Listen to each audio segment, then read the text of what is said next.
मैं हूं आपकी दोस्त वर्षा। आशा करती हूं आप सभी बहुत अच्छे से होंगे। हम पढ़ रहे हैं चित्रा बनर्जी दिवाकरुणी की लिखी पुस्तक सीतायन। अगर आप हमारे चैनल पर नए हैं तो हमारे चैनल को सब्सक्राइब करना, हमारी वीडियोस को लाइक करना और शेयर करना बिल्कुल ना भूलें। चलिए चलते हैं इस पुस्तक के अगले भाग की ओर। कौशल्या सुबह अचानक घबराई हुई मेरे कक्ष में आई। दशरथ ने यह संदेश भेजा था कि वह रात का भोजन कौशल्या के कक्ष में करेंगे। महर्षि वशिष्ठ और मंत्री सुमंत्र भी उनके साथ होंगे। उन्होंने मुझे और राम को उस समय वहां उपस्थित रहने को कहा था। उन्होंने कहा कि दूसरे राजकुमारों को भी मौजूद होना चाहिए। कौशल्या ने बताया, मैं लक्ष्मण को आमंत्रित करूंगी। वह अच्छा है और राम के प्रति बहुत समर्पित है। मैं तुम्हारी बहन को भी बुलाऊंगी। मुझे लगता है कि दशरथ भूल गए हैं कि भरत अपने भाई शत्रुघ्न के साथ अपने मामा के पास कैके राज्य गया है। वे दोनों साथ में अपनी पत्नियों को भी ले गए हैं, इसलिए मुझे उनकी चिंता नहीं है।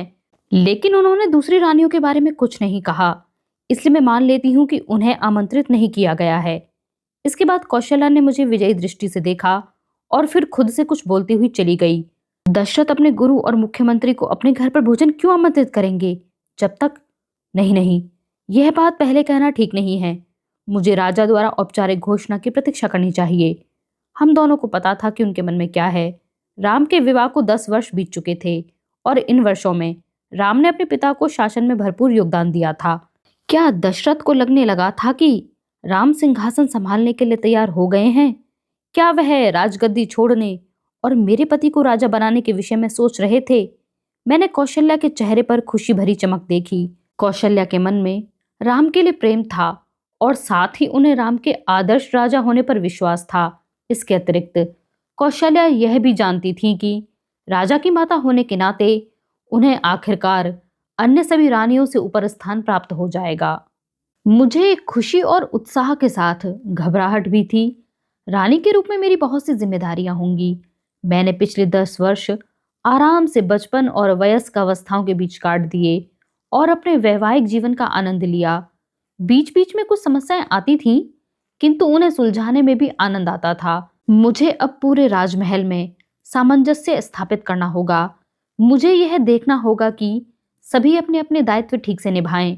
यदि वह ऐसा नहीं करेंगे तो मुझे कभी कभी उन्हें फटकारना या दंड भी देना पड़ सकता है। किसी से गलती हुई तो सब मुझे दोष देंगे। क्या मैं इस बड़े परिवर्तन के लिए तैयार थी? परंतु इतनी चिंता करने की जरूरत नहीं थी।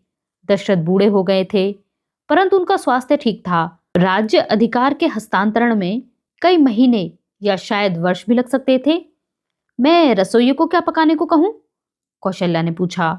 राम और तुम कुछ भी खा लोगे, परंतु लक्ष्मण को विशेष तौर पर हिरण का मांस पसंद है। राजा दशरथ का पाचन ठीक नहीं है, इसलिए उनके लिए हल्का भोजन पकाना ठीक रहेगा। उन्हें चावल के साथ मूंग की दाल और थोड़ा साबूदाना देना उचित है। वशिष्ठ विशुद्ध शाकाहारी हैं, इसलिए उनके लिए कटहल की सब्जी बना देंगे। उसका मौसम भी है। रसोइये को कहकर नौकर को बाजार भेजना है। मुझे सुमंत्र की पसंद के बारे में नहीं पता। उन्होंने हमारे साथ इससे पहले कभी भोजन नहीं किया। देखो पहले ही कितनी देर हो गई है। बहुत से काम बाकी हैं। चिंता मत कीजिए माँ, मैंने उन्हें दिलासा दिया। मुझे विश्वास है कि सब अच्छे ढंग से हो जाएगा। यदि आप चाहें तो मैं मिठाई बना दूंगी। हाँ, तुम पयेश बना लो, कौशल्या ने कहा। दशरथ को तुम्हारे हाथ का पयेश बहुत पसंद है। नौकर से कहना कि लौटते में महल की गौशाला से ताजा दूध और महल के भंडार गृह से गोपाल भोग चावल का एक कट्टा भी उठा लेगा। मैं रसोइये से कहकर तुम्हें गुड़ का एक बड़ा टुकड़ा भिजवा दूंगी, परंतु इसे जल्दी बना लेना। मैं चाहती हूं कि तुम्हारे पास तैयार होने के लिए पर्याप्त समय हो। उन्होंने अपने मुंह पर हाथ रखकर दासियों से भोजन कक्ष के फर्श को धोकर साफ करने और महल के सबसे ऊंचे दीपक में तेल भरने का निर्देश दे दिया। सामान्य तौर पर राजा दशरथ को अच्छा लगता था कि उनके आगमन की सूचना द्वारपाल द्वारा घोषणा करके दी जाए, परंतु उस दिन वह इतने उत्साहित थे कि उन्होंने प्रतीक्षा नहीं की। मेरी रानी, उन्होंने कौशल्या के कक्ष का द्वार खोलते हुए कहा, मैंने ज्योतिषियों से परामर्श किया है। कल का दिन बहुत शुभ है। पुष्य नक्षत्र उदय हो रहा है और राम के राज्याभिषेक के लिए यह उपयुक्त समय है। कौशल्या दशरथ की आवाज सुनकर दौड़ी आईं। उन्होंने बाल भी ठीक से नहीं बनाए थे, क्योंकि राजा दशरथ अपेक्षित समय से पहले आ गए थे। कौशल्या उनकी बात सुनकर चकित रह गईं। हाँ कौशल्या, मैंने निर्णय ले लिया है, दशरथ ने दरवाजे से ही कहा। उन्हें किसी की परवाह नहीं थी। कल राम का राज्याभिषेक किया जाएगा। कल? कौशल्या के चेहरे पर खुशी और आश्चर्य का मिश्रित भाव था। वह थोड़ी घबराई हुई भी थी। उन्हें इस समाचार की वर्षों से प्रतीक्षा थी। शायद वह राम के जन्म से ही इस सूचना का इंतजार कर रही थी। कौशल्या ने मुझे बताया था कि उन्हें राम के विवाह के समय से ही दशरथ की घोषणा की प्रतीक्षा थी, परंतु कौशल्या को यह उम्मीद नहीं थी कि राम के राज्याभिषेक का निर्णय राजा दशरथ द्वारा इतनी जल्दी ले लिया जाएगा। मुझे भी यह आशा नहीं थी। उन्हें शायद यह भी आशा नहीं थी कि मुझे महारानी का पद इतनी जल्दी सौंप दिया जाएगा। हाँ, दशरथ ने कहा, मैं निर्णय करने के बाद उसे अधिक समय तक नहीं टालता। मैं जानता हूं कि राम एक कुशल शासक बनने के लिए तैयार है। मैंने उसे अनेक वर्ष इसके लिए तैयार किया है और अब उसके पास एक योग्य पत्नी भी है। यह कहकर उन्होंने मुस्कुराते हुए मेरी ओर देखा। मैंने उन्हें प्रणाम किया और उन्होंने मेरे माथे को चूम लिया। तुम्हें कैसा लग रहा है? क्या तुम तैयार हो? मुझे बहुत बेचैनी हो रही थी, परंतु दशरथ बहुत खुश थे। मैंने धीरे से कहा, यह सब आपके आशीर्वाद और देवी की कृपा से है। राजा दशरथ का चेहरा खुशी से चमक उठा। यह हुई ना बात। तुम्हारे अंदर आत्मविश्वास है, परंतु वह आवश्यकता से अधिक नहीं है। फिर उन्होंने कहा, और क्या तुम राजा की मां कहलाने के लिए तैयार हो? तुम्हें बहुत सारी तैयारियां करनी होंगी, परंतु आप इतनी जल्दी में क्यों हैं? कौशल्या ने पूछा। मुझे भी हैरानी हो रही थी। दशरथ को समारोह पसंद थे और अवश्य वह चाहते होंगे कि उनके मित्र और सहयोगी राजा भी इस अवसर पर उनके पुत्र को आशीर्वाद देने और उन्हें सहयोग और निष्ठा प्रदर्शित करने और उनके लिए मूल्यवान उपहार लेकर आएं। हमारा ध्यान वशिष्ठ पर नहीं गया, जो कमरे में चुपचाप दशरथ के पीछे खड़े थे। उनकी मुद्रा सदा की तरह गंभीर थी। महाराज को कल रात स्वप्न आया था। उस स्वप्न में उन्होंने देखा कि वह एक गधे पर आसीन होकर दक्षिण दिशा की ओर जा रहे हैं और आकाश उल्कापिंडों से भरा है। हमें लगता है कि राज्याभिषेक में देरी नहीं करनी चाहिए। यह कितना अजीब सपना है, कौशल्या ने कहा। इसका क्या अर्थ हो सकता है? दशरथ ने मुंह मोड़ लिया, परंतु वशिष्ठ बोले, दक्षिण दिशा मृत्यु या यम की दिशा है। राज ज्योतिषियों का मानना है कि यह विनाश और अपयश का प्रतीक है। कौशल्या का चेहरा बता रहा था कि वह भविष्यवाणी पर विश्वास नहीं करना चाहती थी। वह यह भी नहीं चाहती थी कि ऐसा कोई स्वप्न उनके पुत्र के जीवन की सबसे महत्वपूर्ण घटना पर हावी हो जाए। हो सकता है कि यह स्वप्न किसी और कारण से आया हो, कौशल्या ने कहा। कल रात को महाराज ने कैकेयी के यहाँ भोजन किया था। वह मसालेदार भोजन पकाती है, जिससे कई बार अपच हो जाता है। हो सकता है इसी कारण। दशरथ ने हाथ के संकेत से कौशल्या को शांत कर दिया। महारानी, आप जानती हैं कि मैं उन पुरुषों में से नहीं हूं जो ग्रह नक्षत्रों की चाल के अनुसार जीवन जीते हैं, परंतु मैं राम के मामले में कोई खतरा नहीं उठाना चाहता। वह मुझे बहुत प्रिय है। उन्होंने कौशल्या के कंधे पर प्यार से हाथ रखा। वह लोगों के सामने इस तरह स्नेह का प्रदर्शन बहुत कम करते थे। तुम्हें चिंता करने की आवश्यकता नहीं है।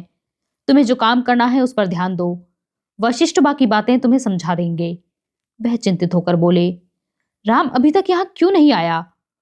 दशरथ का चेहरा अचानक वृद्ध लगने लगा था। प्रेम किस तरह गिरगिट जैसे रंग बदलता है। वह एक क्षण में हमें हर्षित तो अगले ही क्षण उदास होने पर विवश कर देता है। तभी सुमंत्र ने कहा, महाराज, याद कीजिए, आपने ही राम को वनवासियों के बीच भूमि संबंधी विवाद सुलझाने दक्षिण की ओर भेजा था। मैंने दूत भेजकर उन्हें तुरंत वापस आने का संदेशा भेजा है। रास्ता लंबा है। मुझे विश्वास है कि दूत उन्हें जल्दी ही संदेश पहुंचा देगा। चिंता की कोई बात नहीं है। हमने दशरथ से कई बार हल्का भोजन और जलपान करने का आग्रह किया, परंतु उन्होंने मना कर दिया। वह तेज गति से कमरे में इधर से उधर टहलते रहे। इस बीच द्वार पर हलचल सुनाई पड़ी। राम ने प्रवेश किया था। यात्रा के कारण धूल मिट्टी से उनके कपड़े गंदे हो गए थे।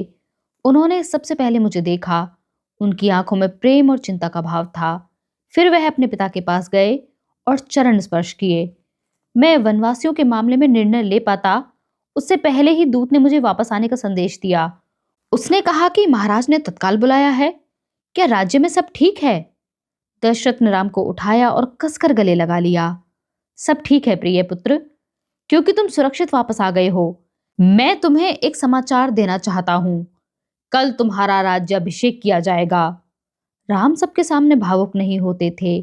उन्होंने एक बार कहा था कि स्वयं पर नियंत्रण एक अच्छे शासक के लिए बहुत जरूरी और यह सही आचरण होता है, क्योंकि इससे आपके आसपास मौजूद लोग, चाहे आपके मित्र हो या शत्रु, यह अनुमान नहीं लगा पाते कि आप क्या सोच रहे हैं।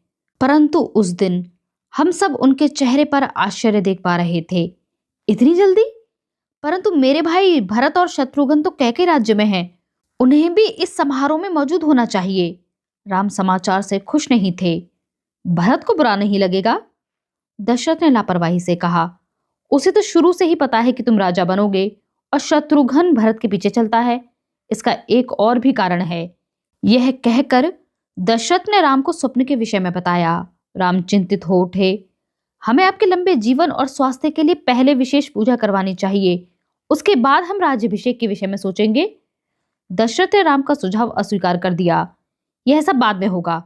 राज्य के हित के लिए सबसे पहले तुम्हारा अभिषेक करना आवश्यक है। राज्य का हित, यह दशरथ द्वारा प्रयुक्त जादुई शब्द थे। राम ने सिर झुकाकर उनकी बात मान ली। मैं आपका आदेश मानने को तैयार हूं महाराज, राम ने कहा। आपने मुझ पर विश्वास किया, इसके लिए मैं आपका आभार व्यक्त करता हूं। अरे, यह औपचारिकता बहुत हो गई, दशरथ ने कहा और राम को अपनी बाहों में ले लिया। मेरे पास आओ, अपने पिता को गले से लगा लो। मैंने राम को ध्यान से देखा। उन्होंने दशरथ को गले तो लगाया, परंतु उनके चेहरे पर कोई भाव नहीं था। मुझे राज्य अभिषेक के विषय में राम के विचार जानने के लिए कुछ देर प्रतीक्षा करनी पड़ी। शीघ्र ही हम अकेले थे। मैंने उनसे बात की। मुझे यह पहले से पता था कि राम महान राजा बन सकते हैं, अपने पिता से भी महान, क्योंकि उन्होंने कभी अपनी व्यक्तिगत भावनाओं के सामने दायित्व को कमजोर नहीं पड़ने दिया। यह जानकर मुझे गर्व महसूस हुआ, परंतु मेरे मन में एक विचित्र दुविधा भी पैदा हो गई थी। शाम का समय जल्दी बीत गया। वशिष्ठ ने हमको संध्या और अगले दिन के राज्य अभिषेक की औपचारिकताओं जैसे प्रार्थना, अनुष्ठान, स्नान, ध्यान, व्रत, दान, दक्षिणा तथा रात्रि में सोने से पहले यज्ञ के विषय में सब कुछ बता दिया था। लक्ष्मण और उर्मिला भी हमारे साथ थे। लक्ष्मण तो इस समाचार से बहुत हर्षित और उत्तेजित था। उर्मिला ने मेरी सलाह पर सुमित्रा से बात कर ली थी, इसलिए वह भी प्रसन्न थी। उसने मेरा हाथ कसकर पकड़ा और कान में धीरे से कहा कि मैं निश्चित तौर पर अयोध्या के राज सिंहासन पर बैठने वाली अब तक की सबसे सुंदर और सर्वश्रेष्ठ रानी बनूंगी। मैंने उसे धीरे से बताया कि अयोध्या की रानियां सिंहासन पर नहीं बैठती। राज्य अभिषेक के बाद वे फिर से अंतःपुर में चली जाती हैं। यह बदल भी जाता है, उसने मुझसे धीरे से कहा। राम अपने पूर्ववर्ती राजाओं जैसे नहीं हैं। वह तुमसे इतना प्यार करते और तुम्हें इतना महत्व देते हैं कि आज से पहले इस राज्य ने यह सब कभी नहीं देखा। क्या उन्होंने सार्वजनिक रूप से यह घोषणा नहीं की कि वह किसी और स्त्री से विवाह नहीं करेंगे?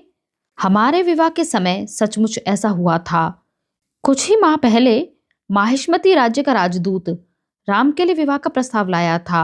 हालांकि दशरथ अपने पुत्र के निर्णय से खुश नहीं थे, परंतु मुझे बहुत अच्छा लग रहा था, क्योंकि अपने पति के हृदय में केवल मैं बसी थी। मैंने और राम ने रात्रि का काफी समय निर्देशानुसार प्रार्थना में बिता दिया। बल्कि कहना चाहिए कि राम ने प्रार्थना की और मैं केवल उन्हें देखती रही। मुझे बीच बीच में उबासी आ रही थी, क्योंकि मैं स्वभाव से अधिक निष्ठापूर्वक पूजा प्रार्थना करने वाली नहीं हूं। मुझे यह मानना होगा कि मैंने अधिकतर संकट के समय ही प्रार्थना की है। मैंने सदा जल्दी में बात कही और अधिकतर अवसरों पर देवी से वरदान मांगा है, परंतु राम आंखें बंद करके पूर्ण तरह शांत और स्थिर भाव से प्रार्थना करते थे। उन्हें देखकर लगता मानो वह भीतर किसी अन्य संसार में लीन हो जाते थे। मैं भी ऐसा ही करना चाहती थी, परंतु मुझसे नहीं हो पाता था। मैंने जब कभी उनसे ध्यान के विषय में पूछा तो मेरे प्रश्न से उन्हें परेशानी या दुविधा हो जाती थी। मैं हृदय चक्र में केंद्रित हो जाता हूँ, राम ने उत्तर दिया। इससे मेरा दिव्य के साथ साक्षात्कार होता है। क्या तुम ऐसा नहीं करती हो? मुझे कहने में शर्म महसूस हो रही थी कि मैं ऐसा नहीं करती हूँ। प्रार्थना के बाद हम फर्श पर लेट गए। सूखी घास का बिस्तर बना हुआ था, क्योंकि वशिष्ठ ने कहा था कि राम को राज्याभिषेक से पहले अपनी गरीब प्रजा के कष्टों का अनुभव होना चाहिए। हमने उस दिन एक दूसरे को स्पर्श नहीं किया। हमें उस रात शुद्धता का पालन करना था। और शारीरिक सुख से दूर रहना था।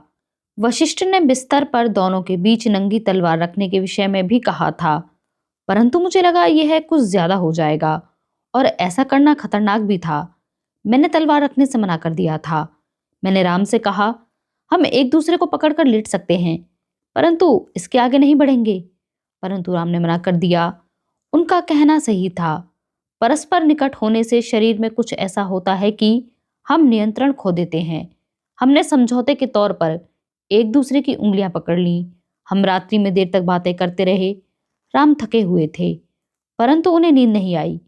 मैं भी उनका साथ देना चाहती थी। राजा बनकर क्या आप किसी परिवर्तन की योजना बना रहे हैं? मैंने पूछा। हाँ, सोच रहा हूं, राम ने उत्तेजना से उठते हुए कहा। यद्यपि मैं यह काम धीरे धीरे करूंगा ताकि मेरे पिता को कष्ट ना हो। मैं चाहता हूं मेरे राज्य में प्रत्येक व्यक्ति की, वह कितना ही दीन क्यों ना हो, सुनवाई होनी चाहिए। किसी को ऐसा महसूस नहीं होना चाहिए कि उसकी उपेक्षा हो रही है या उसे न्याय नहीं मिला। मैं उनसे पूछना चाहती थी कि स्त्रियों का क्या होगा, परंतु राम अपने लक्ष्य पर इतने केंद्रित थे कि मैंने उन्हें बीच में टोकना उचित नहीं समझा। मैं जानता हूं बहुत से लोग शुरू में आवाज उठाने से घबराएंगे। उन्हें मेरे पिता के राज्य में ऐसा करने की आदत नहीं है। इसलिए मुझे पूरे राज्य में गुप्तचर भेजने होंगे जो लोगों के प्रश्नों और उनकी बातों को सुनेंगे और नागरिकों की इच्छाओं को जानेंगे। वह आकर मुझे सब बताएंगे और इस तरह मुझे समस्या के पैदा होने और उसके बड़ी होने से पहले ही समाधान करने का मौका मिल जाएगा। यह कहकर राम ने मेरी तरफ देखा। उनका चेहरा चमक रहा था और वह मेरे उत्तर की प्रतीक्षा कर रहे थे। यह बहुत अच्छी योजना है, मैंने कहा। मैं उन्हें देखकर मुस्कुराई। वह सचमुच अच्छी योजना थी, परंतु मुझे कुछ और बातों का संदेह था। क्या नगर का हर व्यक्ति इस योग्य है कि उसकी बात सुनी जाए या उसकी शिकायतों को दूर किया जाए? अयोध्या यदि मिथिला की तरह होता तो यहाँ बहुत से मूर्ख होंगे और दुर्भाग्य से मूर्ख ही सबसे अधिक ऊंची आवाज उठाते हैं और अकारण शिकायत करते हैं। मैं व्यर्थ और अकारण इतनी चिंता कर रही हूं, मैंने खुद से कहा।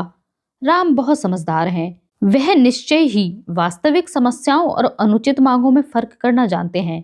सीता, राम ने अचानक कहा, तुम मेरी बात नहीं सुन रही हो। मैंने तुमसे 2 बार पूछा कि तुम्हें राज्य अभिषेक के दिन मुझसे क्या उपहार चाहिए। मेरे पास वह सब कुछ है जो मुझे चाहिए, मैंने मुस्कुराते हुए कहा, बल्कि उससे भी ज्यादा। तुम्हारी यही बातें मुझे अचंभित करती हैं। मैं अपनी मां सहित ऐसी किसी स्त्री को नहीं जानता जो उसके पति द्वारा उपहार देने के प्रस्ताव पर ऐसा उत्तर देती। मैंने कंधे उचकाए और कहा, आपने मुझे अपना हृदय दिया है, मुझे और क्या चाहिए? फिर भी मैं तुम्हें कुछ देना चाहता हूं, राम ने कहा। मैं तुम्हें कोई विशेष उपहार देना चाहता हूं, कुछ ऐसा जिससे मैं अपना प्रेम व्यक्त कर सकूं। आखिरकार तुमने ही मुझे सिखाया है कि प्रेम क्या होता है। फिर मुझे यह उपहार दीजिए, मैंने कहा। मुझे वचन दीजिए कि आप हमेशा मुझे एक सहयोगी की तरह अपने साथ रखेंगे। यह कि आप अपने सब विचार अच्छे और बुरे मुझसे साझा करेंगे और अपनी समस्याओं और खुशियों को भी मेरे साथ बांटेंगे। यह कोई उपहार नहीं हुआ, राम ने शिकायत करते हुए कहा। क्या मैं अभी ऐसा नहीं करता हूं? परंतु कोई बात नहीं, मुझे स्वीकार है, उन्होंने मेरी हथेली चूमते हुए कहा। क्या तुम्हें ऐसा लगता है ऐसा करने से भी वशिष्ठ के निर्देश का उल्लंघन होता है? मुझे नहीं लगता कि देवी को यह बात बुरी लगेगी, क्योंकि उन्हें भी पता है कि प्रेम क्या होता है, मैंने उत्तर दिया।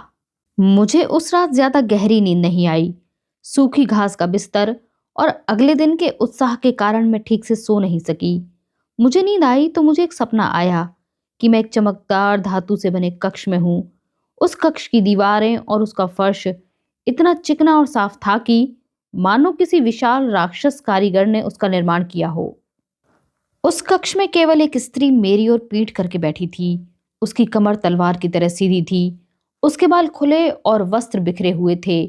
उसने आभूषण उतारकर फेंक दिए थे जो फर्श पर चारों ओर फैले थे। उसके वस्त्र भी फटकर चिथड़े हो गए थे। मैं उसे देखकर समझ गई कि उसने अपने वस्त्र स्वयं नौच फाड़े थे। कक्ष को कोई लगातार खटखटा रहा था। उस स्त्री ने दरवाजे पर हो रही आवाज पर ध्यान नहीं दिया। हे प्रिय, बाहर से चिंता भरे स्वर में आवाज आ रही थी। मुझे लगा वह राजा दशरथ की आवाज थी। कृपया मुझे भीतर आने दो। मुझे बताओ किसने तुम्हें दुख पहुंचाया है। मैं उसे दंड दूंगा। मैं तुम्हें वचन देता हूं कि उसे मृत्यु दंड दे दूंगा। कृपया मुझसे बात करो। तुम्हारी उदासी मेरे हृदय को भेद कर तलवार की तरह अंदर उतर गई है। मैंने उस स्थान को तुरंत पहचान लिया। वह कैकई का कोप कक्ष था। कैकई ने उत्तर नहीं दिया। राजा दशरथ की हताशा बढ़ती गई। कैकई ने आखिरकार मुंह खोला तो उसका स्वर ठंडा था। मुझे आपसे कोई नया वचन नहीं चाहिए। क्या आपको याद है, आपने मुझे वर्षों पहले 2 वचन दिए थे? हाँ, दशरथ ने कहा। मैं कैसे भूल सकता हूं। तुमने 2 बार मेरी जान बचाई थी। एक बार जब मैं युद्ध भूमि में बुरी तरह घायल हो गया था, और दूसरी बार जब मैं बहुत बीमार था। तुमने अपने होठों से मेरे शरीर से जहर चूस कर मेरे प्राण बचाए थे, परंतु मेरे कहने पर भी तुमने उस समय उपहार लेने से मना कर दिया था। कैकई ने कक्ष का दरवाजा खोल दिया। दशरथ ने बाहें कैकई के गले में डालनी चाही, परंतु उसने दशरथ को दूर ढकेल दिया। महाराज, अब उस वचन को निभाने का समय आ गया है। मुझे बताओ तुम्हें क्या चाहिए। राजा का चेहरा प्रेम से भर उठा। तुम्हें जो चाहिए मैं दूंगा, अन्यथा तुम्हारी इच्छा पूर्ति के लिए अपने प्राण त्याग दूंगा। कैकई मुस्कुराई। उसकी मुस्कुराहट ग्रीष्म ऋतु की चांदनी की तरह ठंडी थी, या कह सकते हैं कि वह किसी गर्म सूखे दिन पर बर्फ की तरह गिरी थी।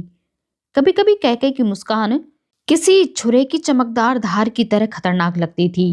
मैं समझ गई थी कि राजा दशरथ कैकई के प्रति इतने आकर्षित क्यों थे।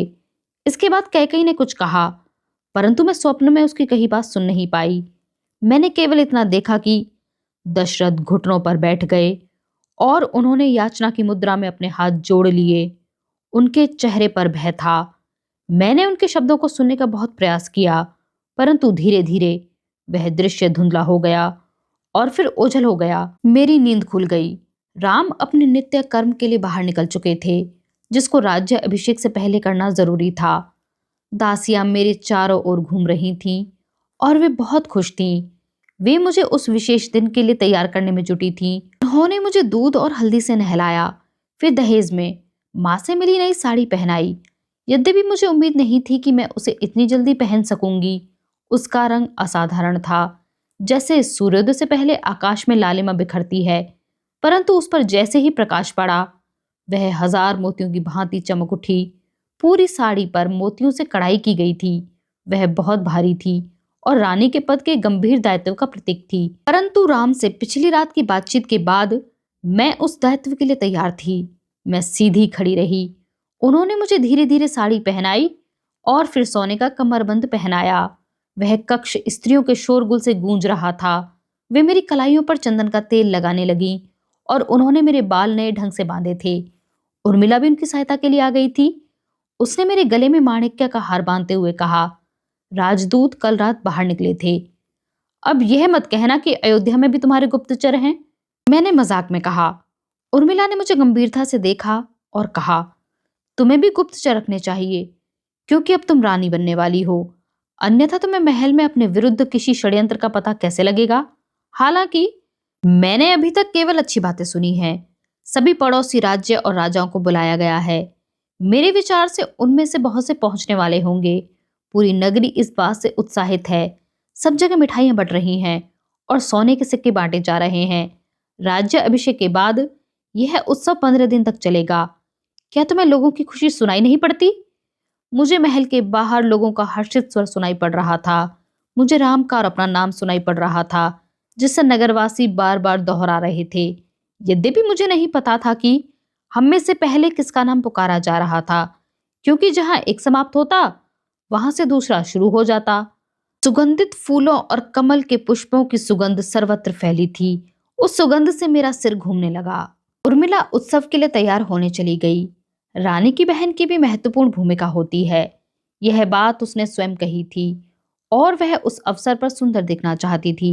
सौभाग्य से हमारी दूरदर्शी माँ ने ऐसे अच्छे अवसर के लिए उर्मिला को गहरी नीले रंग की साड़ी दी थी। मैंने उर्मिला को हंसकर विदा किया। उसकी खुशी चारों ओर फैल रही थी। मैं कौशल्या के कक्ष की ओर चल पड़ी। मुझे और राम को सुबह का व्रत कौशल्या के साथ तोड़ना था। फिर हमें राज्य अभिषेक के लिए जाना था। मुझे विश्वास था कि कौशल्या ने इस अवसर के लिए अपने हाथों से बहुत से पकवान बनाए होंगे। मुझे सबसे अधिक चिंता यह थी कि वह मेरी किसी बात का बुरा ना मान जाएं, क्योंकि मुझे कुछ भी खाने में घबराहट हो रही थी। आज का यह अंक यहीं पर समाप्त होता है। बने रहिए हमारे साथ अगले अंक तक। हमारे साथ इस सफर में बने रहने के लिए आप सभी का बहुत शुक्रिया।